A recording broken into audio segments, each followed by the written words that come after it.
to the Waterboy Sports Show. I'm one of your hosts, Frankie. The guy over there is Kyle. What's going on, Kyle? How's your week? Pretty good. As an accountant, I'm going through year-end close. I know you Good. don't know what that means, but it's the Mm-mm. busiest time of the year. Mm-hmm. But the grind doesn't stop for the podcast. It never That's true. does. So, So, what are you except for accounting? holidays. But what do you What's the mean? life of an accountant like? Like, what is that Well, like? well, I'm an investment accountant. So we normally an accountant will do the cash inflows and outflows of someone's, kind of either finances or businesses expenses and finances. But we do the investment portfolio that my company manages. So it's just what goes in and out. We report that. Big boy. Sounds like a big boy job. So we were both in some fantasy leagues, different ones. How did your fantasy week and your season? I didn't play last week. I secured fifth place in my league. Big boy. The fantasy championship for Mm-hmm. my league was determined by a margin of 2 points. Oh. And one of the people in the matchup Mm-hmm. needed just KJ Osborne to get those 2 points for him. Mm. KJ Osborne got 0 points. That And so hurts. he lost to the big Weston, who you're familiar with. Wow. Congrats, Weston, if you're watching this. Whenever you watch it, congratulations. I actually got second, unfortunately, in my fantasy football league. I got absolutely smacked in the last. I mentioned the last episode. This guy that I played against in the championship game is like averaged like 170 points basically, and I had hopes, but I was just happy to secure second place and get my money back. We all put money in. I What did won. second place get? So we all put in $100. There's 10 of us, so I won $200. Third place wins 100, and first place wins 700. Okay, Um, put that in the market.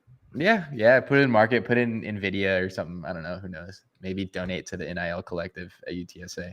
Yeah, I did some Um, market moves this week. It was exciting. we should have an accounting stream for you. I don't think anybody listening wants to hear more about accounting, but if you do, we'll start another stream.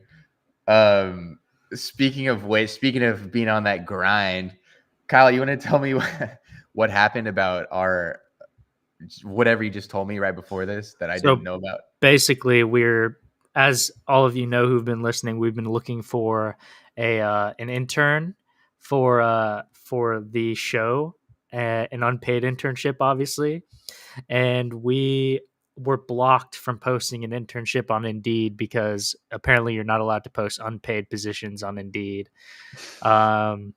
So for What's those gone wrong with listening, this for country? those looking to put a little something on their resume, just some experience with all the, necessary social media tools you need to be like a social media marketer, just hit us up because we've got a little good bit of experience for you to slap on that resume. What has gone wrong with this country, man? You can't even post a unpaid internship anymore. Sheesh. I know, yeah. I feel like nowadays that's frowned upon. I mean, I wouldn't take one, but I'm Well, sure no, you're like people who don't have job experience definitely hit us up.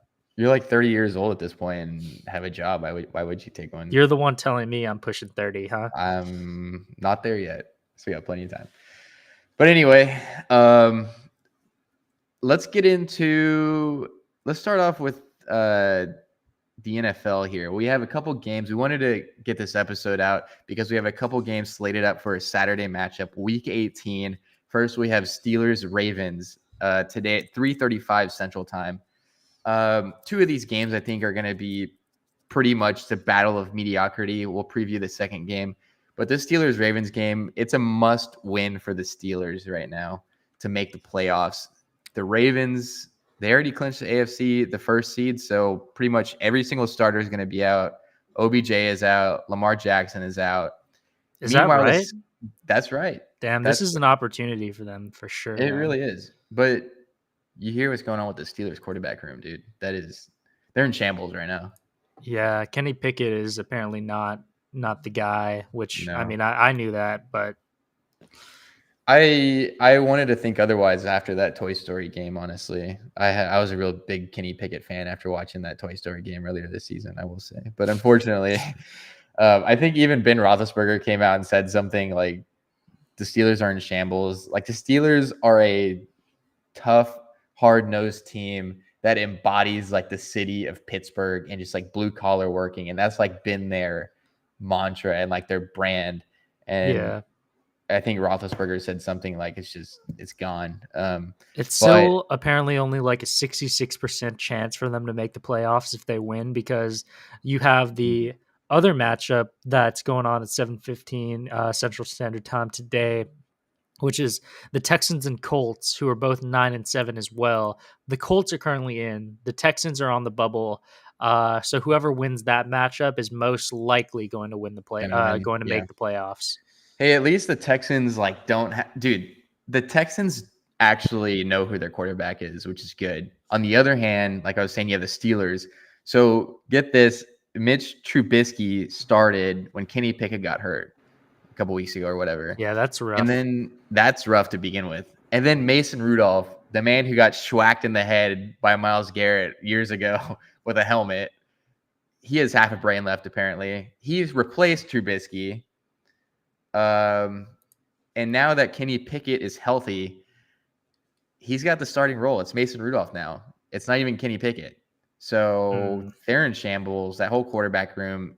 If anybody here watches Hard Knocks about the Dolphins, like it always shows the quarterback room and all the quarterbacks in there, and they're always super like just vibing with each other. I can't even imagine how awkward it is and weird that Steelers quarterback room is. But do you have a score prediction? It's week 18, dude. I'm You not never even gonna know. touch that with a 10-foot pole, man. This is this week you bet if you have like if you really got to pay some bills, like you take some real chances this week. Otherwise, I agree with you. I shouldn't touch it, but I'm going to anyway. I'm going to say Steelers 17, Ravens 13. Steelers 17, Ravens 13. Yeah, Okay. and I think Steelers are actually favored just because pretty much the entire Ravens team is sitting out since they already clinched the first seed in the AFC. Tyler Huntley is the backup that's going to be starting today, I'd imagine, and I think he can play though. Like he might be better than Mason Rudolph. You might be right. Like going through this fantasy week, I was always super hesitant about playing a defense when the opposing backup quarterback was starting. Like that's just something I've always kind of had in the back of my head. That's just one of my little tips, I guess. It's like these quarterbacks, even if they're backups, most of them are in the NFL because they're really freaking good and they all want to prove themselves. So they could go off. Look at Jake Browning, it could happen to anyone. So yeah, you never know. Week 18. You already touched on this a little bit. Texans Colts today at 7:15 Central Time. This is the true battle of AFC mediocrity, in my opinion. Am I wrong for thinking that? Are all our Texans listeners going to be pissed off at me? They're both more exciting teams than the Steelers, though. IMO. Like, true. I mean, the Steelers are just. I would hate to see them in the playoffs. Yeah, I would too. I'd rather watch CJ Stroud, have a little like rookie Cinderella story going on than watch, the combination of Kenny Pickett, Mitch Trubisky, and Mason Rudolph. What a beautiful sight that would be. Speaking of which, though, like I think CJ Stroud needs like 208 yards or 280 yards or something to pass Jameis Winston and Cam Newton for I think the third most rookie passing yards in a season. I may have to do some fact checking, but he's balling out his rookie year regardless. Maybe because of that, Texans are actually favored today. Super slim, -1. The spread, the money line is -120. Colts at +100. Are you touching that? Absolutely. I think I would take the Texans spread there. I would take the Texans spread because who's not going to cover a -1 spread? Yeah, that's true. I mean, if they lose, they don't. But I think the Texans are going to win this game. Now, one little X factor to look out for. A guy I actually traded for during my fantasy football league and won me like 1 or 2 weeks by himself, I think. Zach Moss. When the Texans and Colts actually matched up, Zach Moss went for 165 yards and 2 touchdowns in like an absolute like career best day for him. It's looking like Jonathan Taylor may be out with an injury this game, so Moss might start again. So that's something to look out for the Texans defense. They were not able to stop Zach Moss in their first matchup. Interesting. Yeah, but if the Jags lose tomorrow against the Titans, the winner of Texans Colts will host, not only be in, but host the first playoff game. So Wow. if you're a Houston fan, you got the college football championship, you got a possible playoff game. It's football season in Houston, potentially. Never thought you'd say that, huh? Never thought I'd say that ever in my life, but here we are. Okay. Well, I guess going through the rest of the games, I'll pull up the slate, and we can go through our picks here. We have Steelers Ravens. You picked. I'm You gonna go picked the Steelers. Steelers. It could be stupid, but it is week 18. You never know. Okay. With a 35%, I'm fine with that. I don't have a Yeah, stake I'm in fine this with game, so 35% chance Yeah. to win. Water Boys are picking the Steelers. Yep. I think we both agreed on the Texans there, right? Yep. Already. And then we've got the Buccaneers and the Panthers. Come on. God. Come on. And then we've got the Browns versus the Bengals. Okay, we need to talk about this. Sure. This is probably my favorite team of the whole, obviously other than the Cowboys. Probably my favorite team of the whole season, the Cleveland Browns. Dude, what a comeback. Absolutely. And both of these teams, there's not much of that's at stake here because the Bengals are already eliminated. The Browns are behind the Ravens in the AFC North. That's not changing. So they're not really playing for anything. I feel like I would probably, I don't know. What do you think? Do you think the Bengals just want to get a win just for the morale, just to go into Cancun, go into the beach this week or this summer, just to have a win under their belt? I couldn't say. I couldn't say like what these two teams are thinking back in the front offices over there. I think have the Bengals won a division game yet? I don't know, but also I could imagine that the Browns are going to be sitting all of their guys. Yeah. Well, That Jake probably Browning, makes you think he's going to sit? I don't know if Jake Browning's going to sit. I don't think he will. Oh man, this one may be tough. I'm going to go Browns, but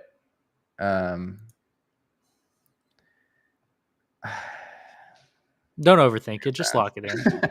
Okay. I'm going to lock it in. Browns. I love the Joe Flacco Cinderella story, the comeback kid, basically.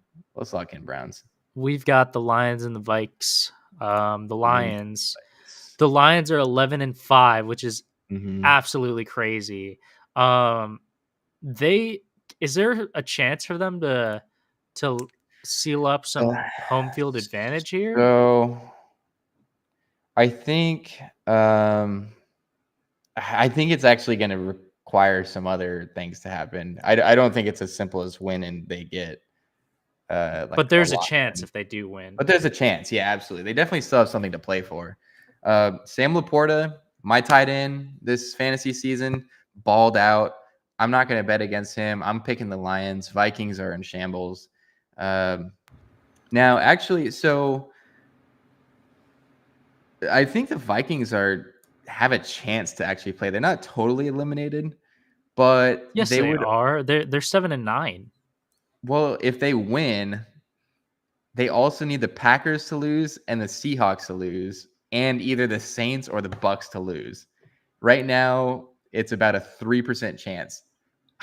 So they're not out, apparently, which is weird to think about, but I'm not taking them to the math ain't mathin'. No, not to me. They're starting. They looked absolutely awful last week in their last game. I forgot who they were playing, but they're starting this new rookie quarterback who looks terrible. So I'm not gonna bet to take them. They lost 33-10 against the Packers last week. Take for that what you will. Yeah. So to me, no, it's not happening. Yeah. I'm going Lions. So the Jets and the Patriots. Jets, Patriots. The Jets I'm apparently gonna have a let you pick this one. 28% chance of winning. They've been playing better as of recent. They're starting Trevor Seaman. That's major copium. Do you really think they're actually playing better?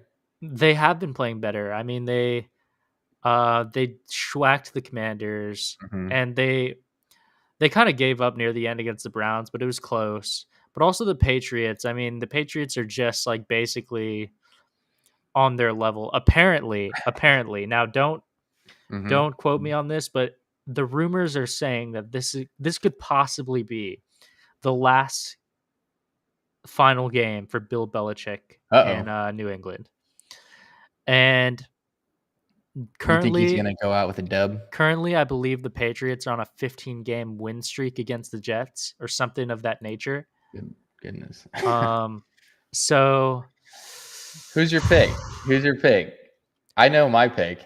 for Belichick's final game, I'm going to Hmm. take the Patriots. Yep, I would agree, and that's why. Is just because of Bill Belichick. I also don't want the Jets to win. I want us to have a better draft pick, so Hmm. Hmm. that's going to help. So I would take the Patriots there. Saints and Falcons. This is Am I crazy for just? No, you're not crazy at all. What do you think? Speaking of the Falcons, what do you think of Bijan Robinson's season? Has he been a little He bit of a bust so far? I know it's his no rookie year, no but no. It's been the Falcons coaching hmm. being reluctant to play him or give him his touches. Hmm. And so it's him and Kyle Pitts that are like basically Yeah. like kind of upset because they haven't been getting their touches or haven't been utilized correctly. The Falcons have like it seems like within the past recent years, the one of the least capable teams of like Hmm. developing talent because Kyle Pitts was drafted like very early on as a tight end, which is like usually unheard of. Hmm. And then you have Bijan Robinson, who's like generational running back talent, who you're not giving him his touches as a rookie. You're not Hmm. like playing for anything really because you're a very mid team. Yeah. Supposedly, I saw a quote like on ESPN that was like talking about Desmond Ritter, their quarterback, Hmm. saying that about a year or two ago, he said that he wasn't leaving Atlanta until he gets a Super Bowl. Oh God, dude, he's gonna be there for 1,000 years. Yeah, everybody was basically memeing the shit out of that. Oh my God, I wonder if his team like got behind him for saying that. I Like, think you they're think they were like, still "Oh yeah, dude, totally believe in that." no, there's no way. Like Like they that's probably cap. supported him, but they were definitely talking in the locker room behind his back, making Mhm. fun of him. But um, that being Slapping his butt said, with a towel. I'm not going to bet on the Falcons this week. The Saints still want to get into, and they have something to play Mhm. for. And They the do. Falcons just have been a dumpster fire of a team so far. And yeah, that's enough said for that. Okay, I can live with that. We have Trevor Lawrence being questionable for this Jaguars Titans game. Of course, the Jaguars are currently in. If the playoffs or if the season ended today, they would be in at the fourth seed. So Uh, winning in for them. Winning in, if they lose, they still have a 24% chance of making it. It's Mhm. not super high, but I think I would CJ Beathard. I think I would still take the Jaguars with their key skill position player CJ Beathard against Mhm. the Titans. I think I'm doing that. I don't know.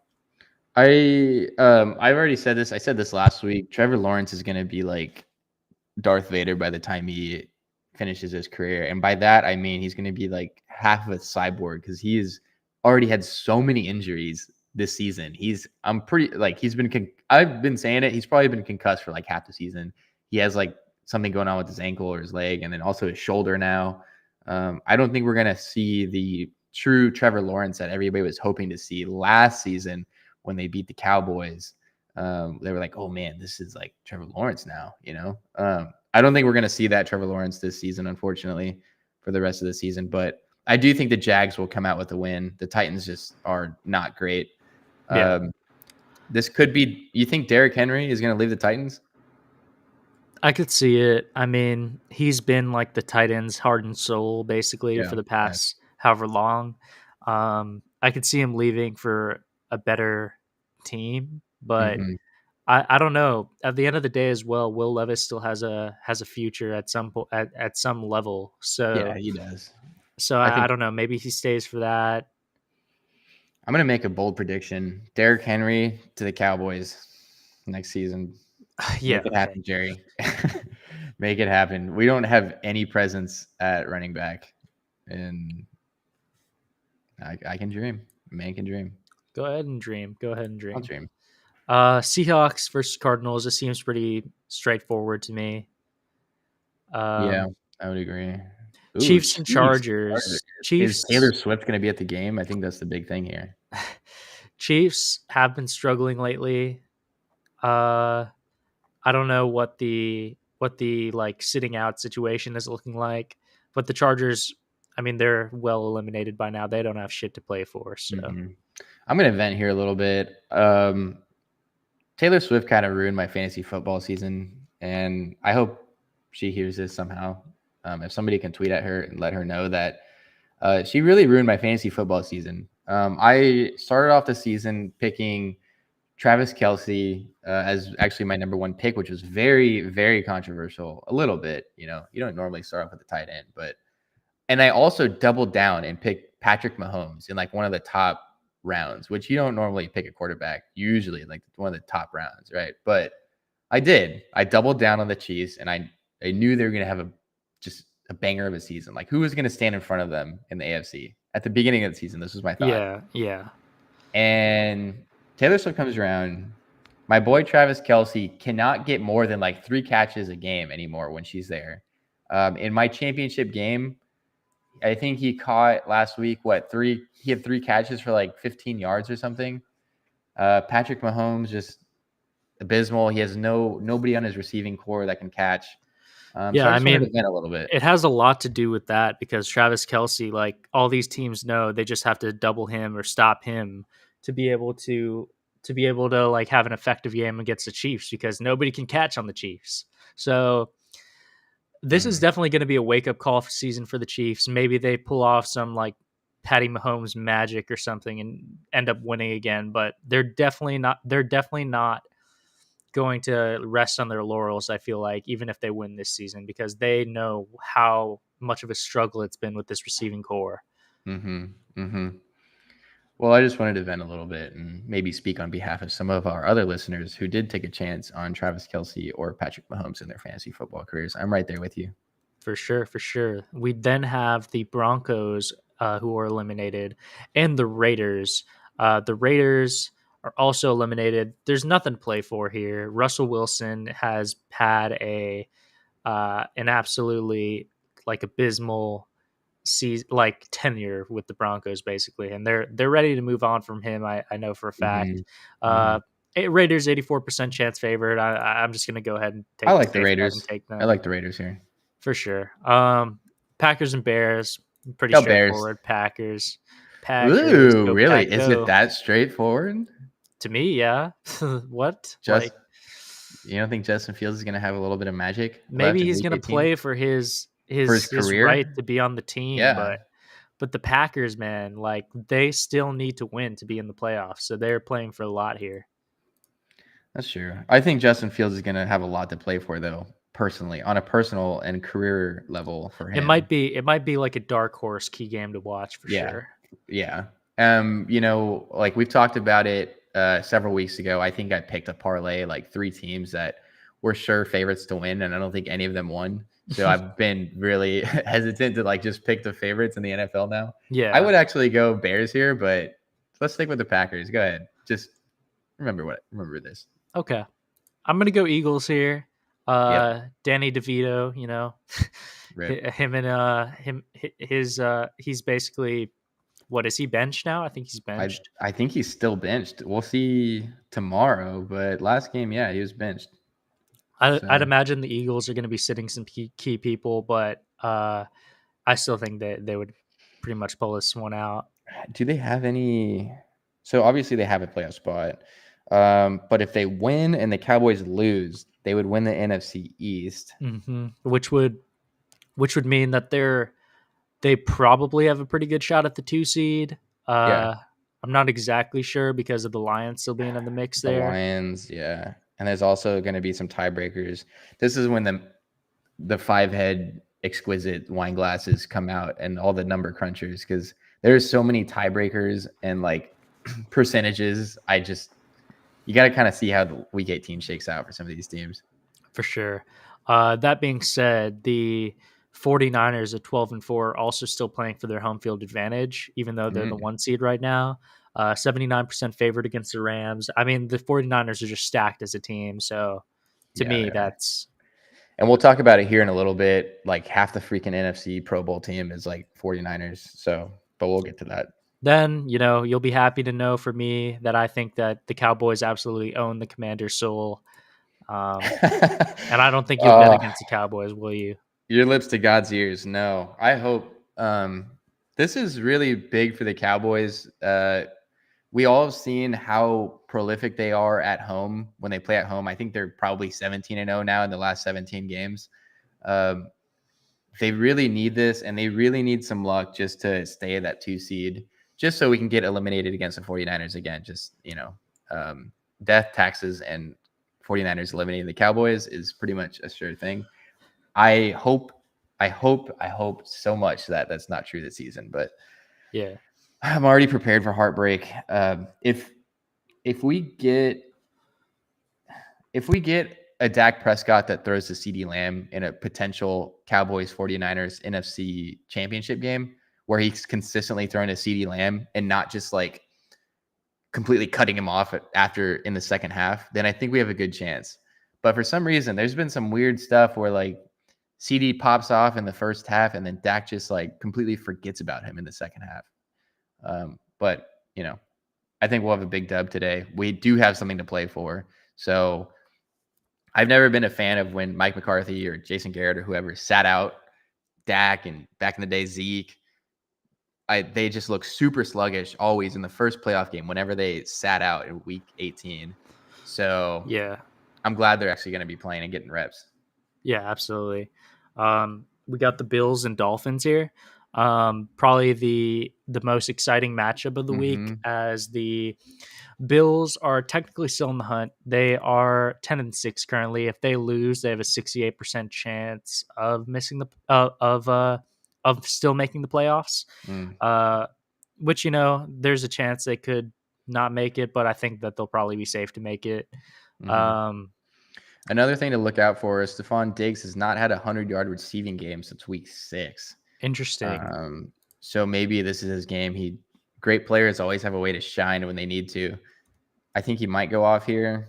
I also think he might bust here. Pause. So actually, we also have a little bit of a monkey wrench. Tyreek Hill's house caught on fire. I don't know if you heard about that. Yeah, I did hear about that. Prayers go out to him and his family. Nothing happened, but for some reason, like it was some kid playing with like a lighter or something. It caught it on fire. Apparently, I don't know. That's what they said when this first happened. I don't know if that's still what they believe, but he's gonna. I don't know, man. You think that's gonna have a factor? You think he's just gonna like not get anything done, or you think he doesn't strike me as the type of guy that would let that stop him? Right. He was back at practice on Friday, which to me sounds like he's going to play. Raheem Mostert and Jalen Waddle are questionable to play. They did not suit up in week 17, and they didn't practice Wednesday or Thursday, but they practiced in limited fashion on Friday. So also the Dolphins don't have cornerback Xavier Howard, so that may be an option. A possibility for Josh Allen is to just start torching this Dolphins defense. Possibly. The Bills are kind of hot right now. They're coming up late. But I don't know. To me, I still feel like I'm going to take the Dolphins, but I don't know about you. This is going to be a great game. It's a toss-up. I'm sure some of our listeners are like, oh, it's obviously the Bills or obviously the Dolphins. I'm kind of on the fence here. The Bills are really popping off as of late, which is when you want to play your best football. The Dolphins have been regressing a little bit. Yeah. I also don't really like the Bills. I'm going to be honest. I don't know why. I just don't. Maybe you rubbed me the wrong way last week when you talked about him. I'm gonna take the Bills here, You're gonna but take the Bills. I'm gonna take the Bills, but you can click Dolphins. I think the only two teams where we differed is I had a definitely underdog story with the Bears winning over the Packers. Yes. And then also I'm gonna pick the Bills and Dolphins. Everything else, I'm on board with you. It's going to be an exciting week nonetheless. Mm-hmm. Also, Pro Bowl rosters were just announced. So, talking a little bit about those. You want to Let's see start what with we got. the NFC or whichever one, AFC or NFC? It's up to you. So, I mean, don't need to necessarily go through everything, but let's talk about the key ones that I saw stood out to me. For the AFC, the running back situation looks kind of weak. I'm not gonna lie. Maybe it's just like me not necessarily liking the game of Raheem Mostert and James Cook, but I'm not a huge fan of either of those. Raheem Mostert is going to be the starter. Tua is going to be the starter at quarterback, and Tyreek is going to be the starter at wide receiver. Again, it's Tua like Tua half the starting Dolphins over team. Lamar Jackson is crazy. That is crazy. Why? I don't know who decides that, but I thought we were going to get to see Lamar get to throw to Tyreek. Oh my gosh. Which Inject that into my veins. that was going to be a masterclass of like high-powered offense. Can you imagine that in the Olympics when flag Holy football is a shit. thing? Holy shit. Can you imagine just like some team from Costa Rica or like Ethiopia just getting diced up by Lamar Jackson and like Tyreek Hill? England or something? Yes. Christian McCaffrey at running back. Oh my Goodness.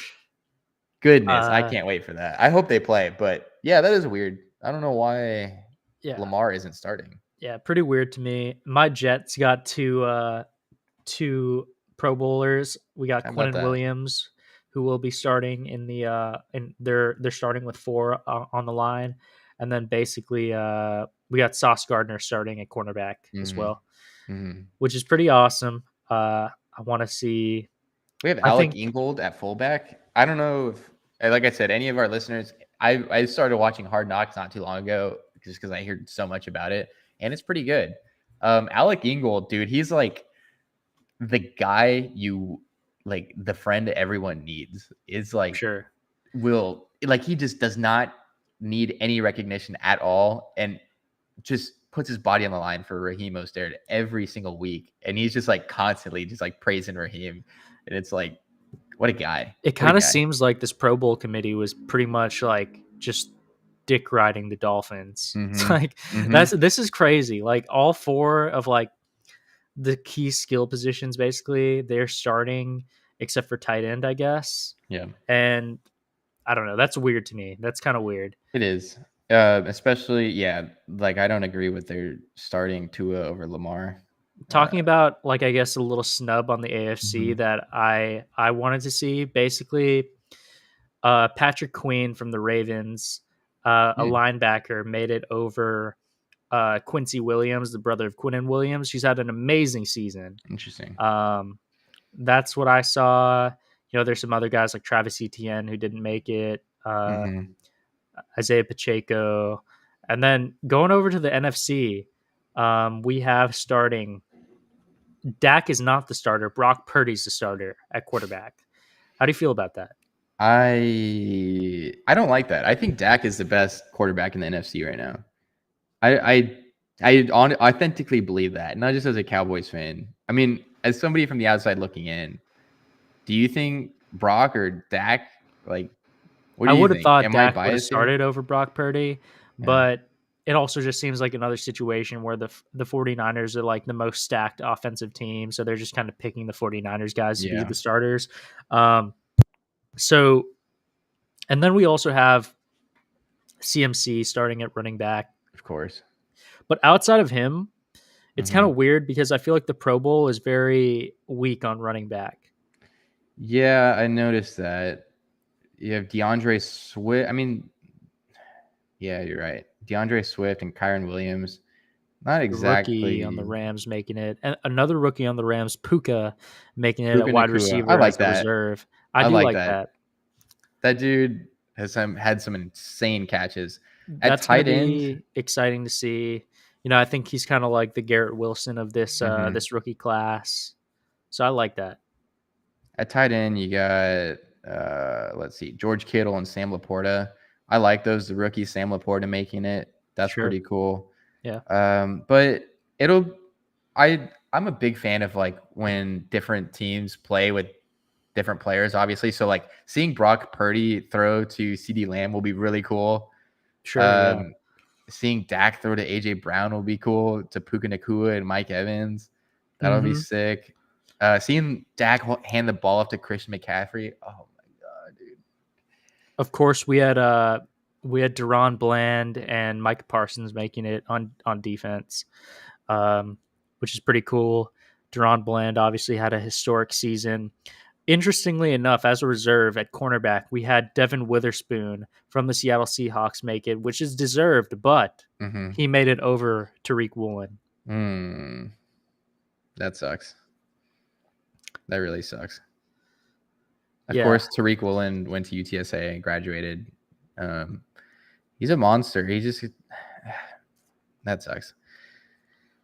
Dude, seeing Micah Parsons line up next. Oh my god, get this: Nick Bosa, Aaron Donald, and Micah Parsons. Can you imagine? Insanity. Can you imagine being like an offensive lineman seeing that? Goodness. Insanity. Also, what's that? I just noticed. What do you think of Jalen Hurts? Like, do you think he Not got making snubbed, it. or is that well deserved? It's hard to say. Obviously, the Eagles are the better team, but Jalen Hurts has Mm-hmm. had an up and down season. He hasn't looked the same, as a runner, and pretty much, I feel like a lot of his production as a runner, aside from he might break away for like a 10, Mm-hmm. 15-yard scramble or something, has come from the tush push. Yeah, that's true. So I mean, the stats are there for Jalen, but also at Mm-hmm. the end of the day, like Matthew Stafford, he's no slouch. He's a slinger. Yeah, he So is. He's got that sidearm, that Western Cowboy slinging. the Cowboys both having the punter and the kicker. Brandon Aubrey making it as the kicker. Of course. I don't want to jinx anything. I'm not going to say anything. Say what you want about him. I'm no comment. I'm not going to do the announcer curse. No way. Yeah, so Okay, I will. I mean, he deserved it. I mean, he's made what, like 35 field goals in a row? yeah, he deserves I remember it. watching game 1 or week 1 and he missed like the first extra point, and I was just like, oh, here we go again. I love this. And here we are. I didn't expect that, but I'm very glad. Other than that, I think we pretty much I don't really see anybody else on this list we really need to talk about. It will be cool to see Jason Kelce snap the ball to Dak Prescott. For sure. It'll be sick to see that. Moving on into college football, we have a couple of key things that we got to cover. Obviously, first of all, being we have a big announcement for everybody that listens to the podcast. We have a special guest episode coming next Tuesday with Darian Starling, host of the Roadrunners Unfiltered podcast and also former UTSA cornerback. Attaboy. So this is our first time that we're going to be able to get to interview a guy who is a former player at the collegiate level from our alma mater, no less. So it's going to be exciting. That's We're going to awesome. be talking about the offseason for UTSA, moves that still need to be made, and what's to expect for the runners coming up into this next collegiate season next year. Well, I guess this year, 2024 now, baby. And that will be Tuesday evening. We'll announce a time on Twitter or X, whatever you want to call it. And stay tuned because you're going to want to tap in right now because we have a lot of big moves in the works as far as guests are concerned. So this is just the beginning of it. Yep. We have a lot more to come, and you're going to want to be in touch for that. Yep. So congrats to Darian Starling on being the next water boy, in my opinion. Now I don't know what's gonna happen and dude, congrats to us for securing Darian Starling. That's awesome, dude. I've listened to his podcast Roadrunners Unfiltered a lot, and watch a lot of his YouTube videos. So it's definitely exciting for us. Super happy about that. As Kyle alluded to, we do have a big guest. Where you're just gonna have to stay tuned to our Twitter or X to find out who that is. But it's a very big guest coming up in It's the next several weeks. it's huge. It's Like huge. you want to be in touch with the podcast for that. Yeah, for sure. So a couple new water boys we're gonna add. What I don't know what happens when we interview a water girl. Maybe we have to change our name. I don't know. We can ask them. We'll can cross ask. that bridge when we get there. Yeah. Okay, so that's pretty much it. So a couple big announcements. Super happy to have Darian Starling on the show. I am pumped, a little nervous, very pumped.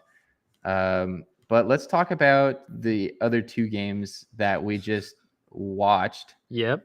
Washington and Texas. That was a great game to watch. That was insane. We had a Penis Jr. masterclass at 430 yards passing, 2 touchdowns, top it off with a little cheeky little 31 yards on 3 carries. Mhm. And he was throwing to Roma Dunze for a lot of those big plays. Probably one of the best receivers in college football.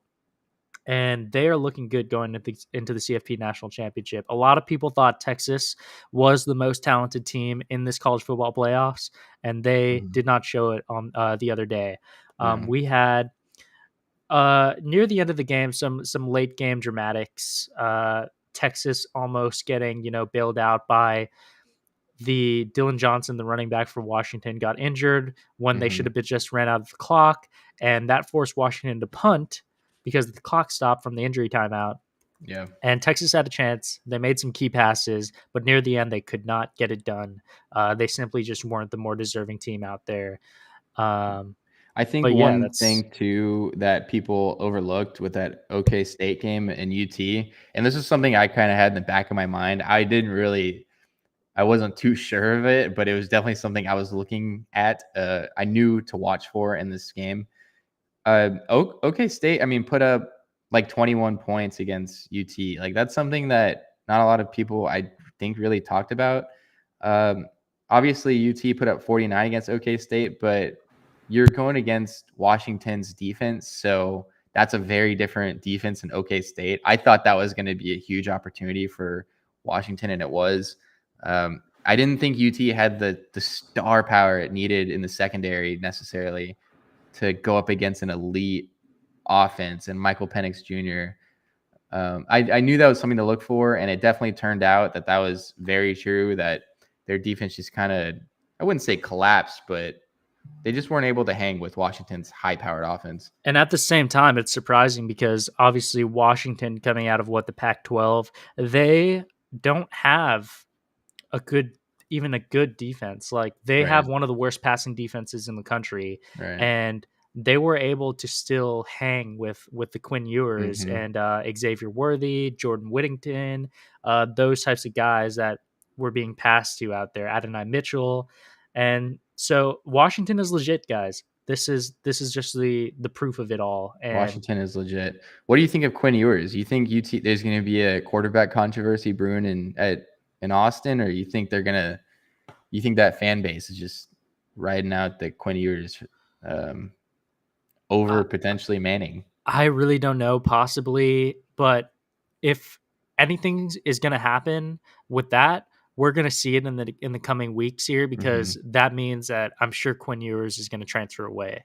Yeah, it will. And man, Manning has a lot. I really hope Manning does well, because I think it'd be awesome to see that legacy continue. But man, he, just from what we've heard coming out of the practices and where he was at second and third string behind Malik Murphy, he's got a lot of development to do. He's a freshman, but man, he's got to get a lot of work done this offseason, because right now, if Quinn Ewers transfers, like, who's their backup? Like, didn't Charlie Wright just transfer? Or he just declared that he was transferring. So I mean, they got nobody else. Yeah, they might have to pick a guy up or something like that. Or maybe Quinn is just basically thinking to himself, Arch is not ready. He's going to mess up. So I'm just waiting for my time again. So we'll see. I was a big Malik Murphy fan. I think them losing Malik was maybe more detrimental than it seems right now. But we'll see how Yeah, it plays out. yeah, for sure. Then we had Michigan and Alabama, the win in overtime. Hmm. Obviously, we had on That that was on a that great key game. fourth down, we had Jalen Milrow. They called a quarterback draw with Jalen That was Milrow. weird. That was really weird. It was like a ran out of the shotgun, like a quarterback draw, and I mean he just ran into a wall of Michigan defensive linemen. Yeah, I Had mean, no chance. I feel like at the end of the day, you're gonna see that on a play like that, it's kind of no risk for Michigan to send a lot of guys with Yeah, pressure. yeah. And so probably not the best idea. I think they probably relied on the fact that they were going to get their blocking, which it could have worked Hmm. if they had the proper blocking, in my opinion. Right. But still a weird play call at the end of the day.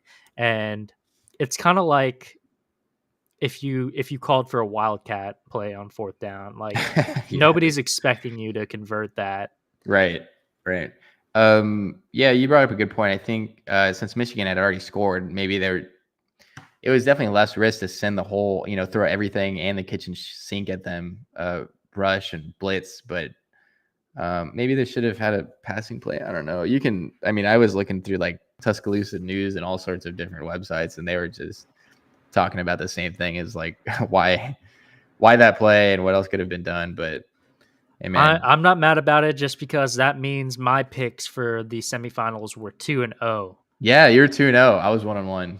You were 2-0. I was So impressed. that sets up Washington versus Michigan. Who are we taking? Couple of big boys, Michael Penix Jr. and McCarthy. Um, the only reason I'm hesitant, so I think Michigan definitely has. I think they have more talent, and I think they Yeah. should win this game. But I think maybe Harbaugh did break the curse with this last semifinal win.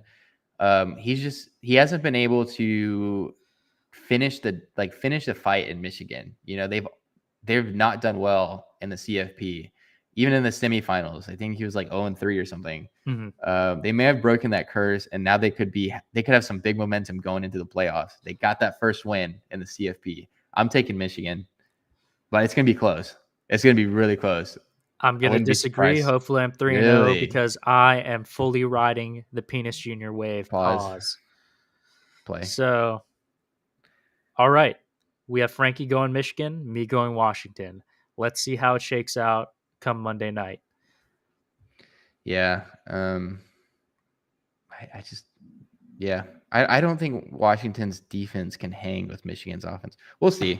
We're not going to go into it too in depth because a lot of people have already done it. But those are our picks. Take what you will. Definitely interested to hear your thoughts and feedback. Leave it in the comments or on our Twitter or X. Let us know what you think of this CFP championship game. All right. Well, brief touch on the NBA since football's just action packed, Mm-hmm. fully loaded at this time of the year. NBA, we have a few trade rumors going around.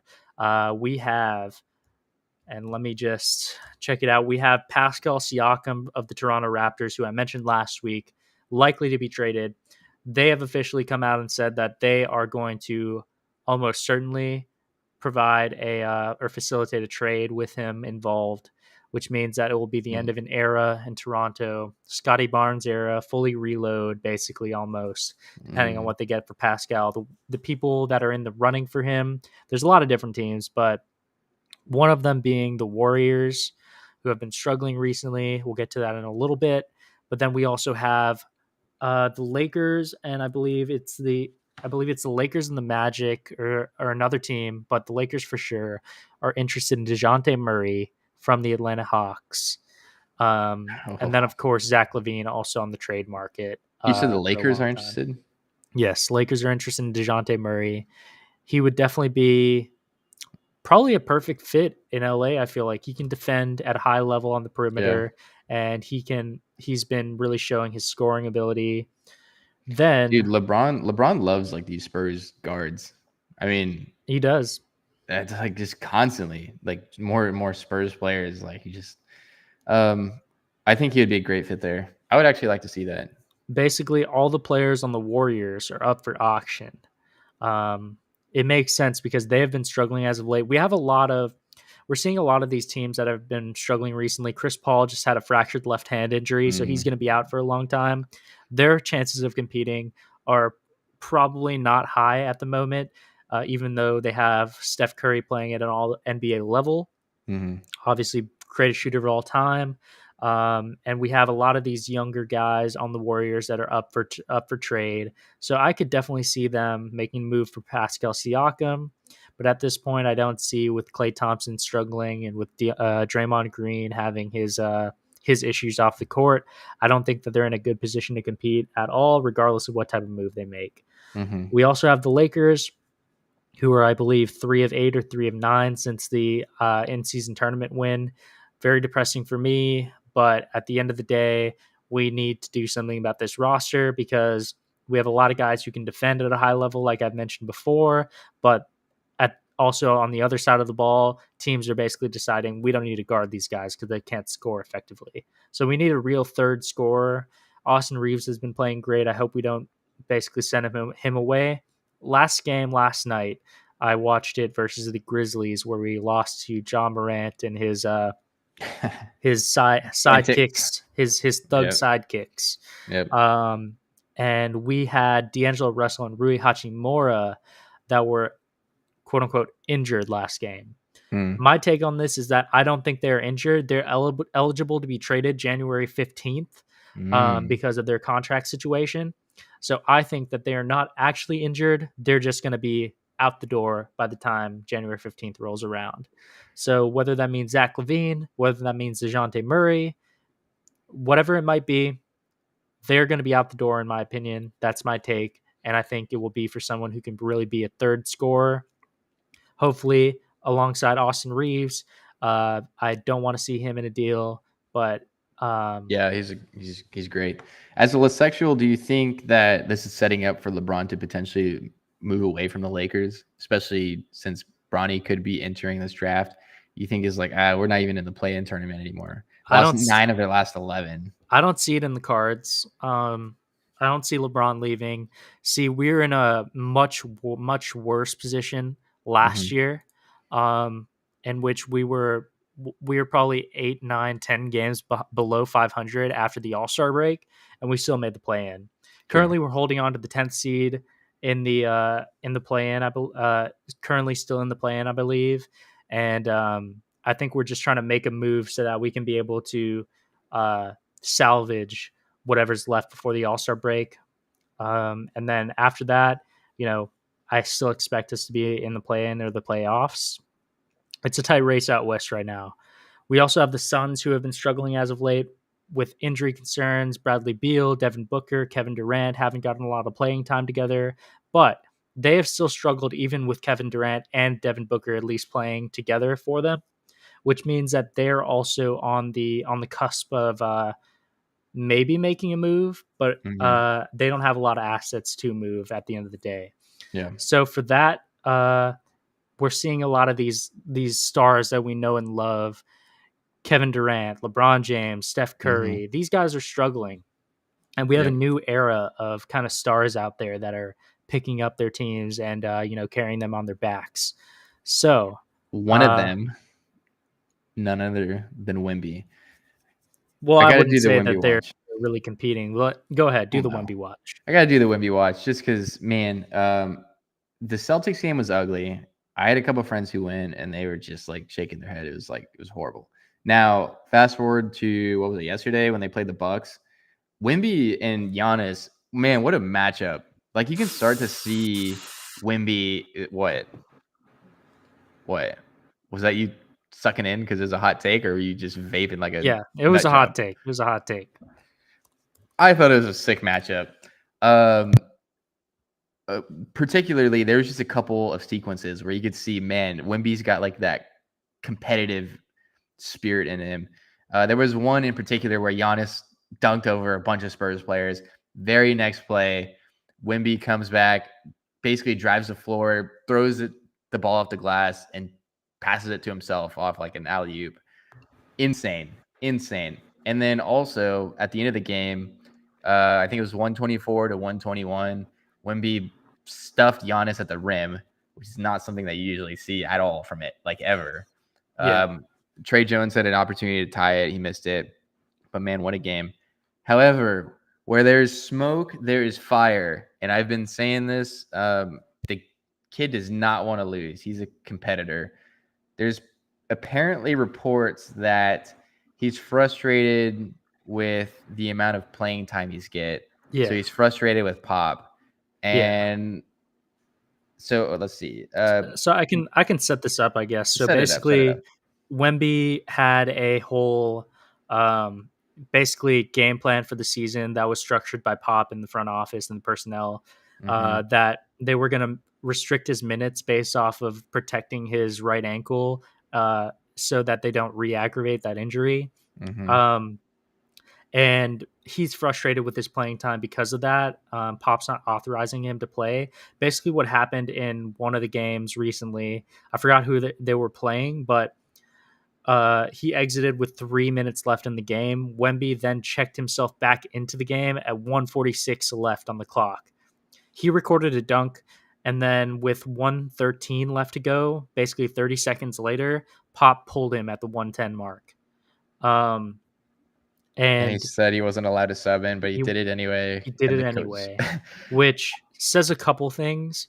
One, Pop has lost basically the authority, respect on the Spurs within that locker room, I feel like.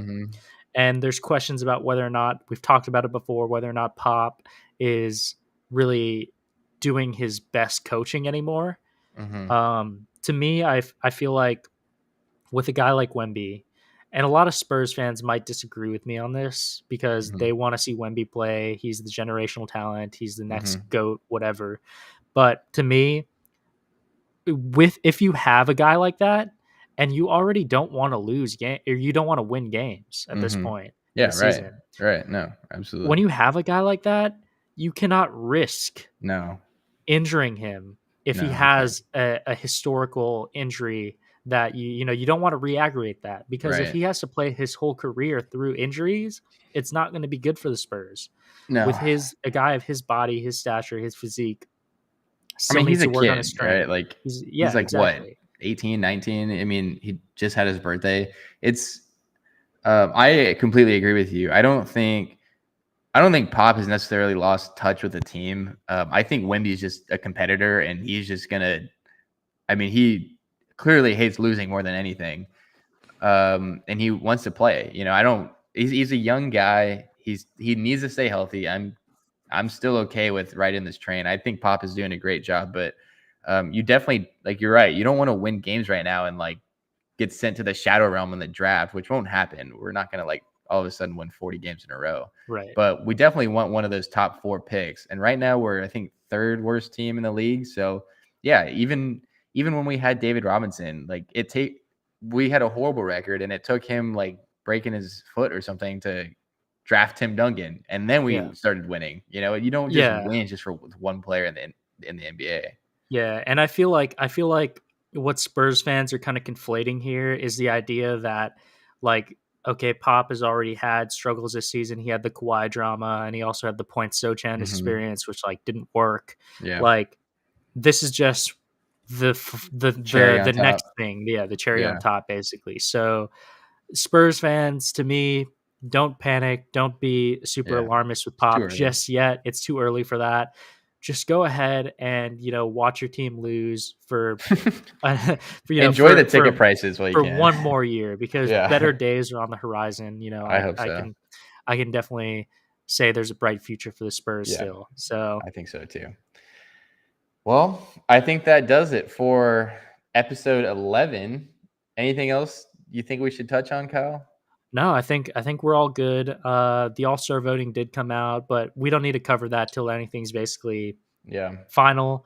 But yeah, that's pretty much it for me. Pretty much, yeah, I think so. Again, we have the next episode will be on Tuesday, sometime in the evening. We will have a definite time. Just stay tuned to our Twitter or X, and just to listen in to our interview, our special guest interview with Darian Starling, former UTSA cornerback and host of Roadrunners Unfiltered. Definitely looking forward to that. If Yeah, you have any questions for him that you want us to ask, definitely send it to us, DM us, leave it in our comments. We'll be streaming that episode. So definitely looking forward to it. absolutely. And make sure you're following on all the platforms: Spotify, Apple, YouTube, Twitter, Instagram, TikTok, everything. A lot of good stuff that's going to be coming here in the near future. Yep. And with Yes, that, sir. We're we out, are baby. signing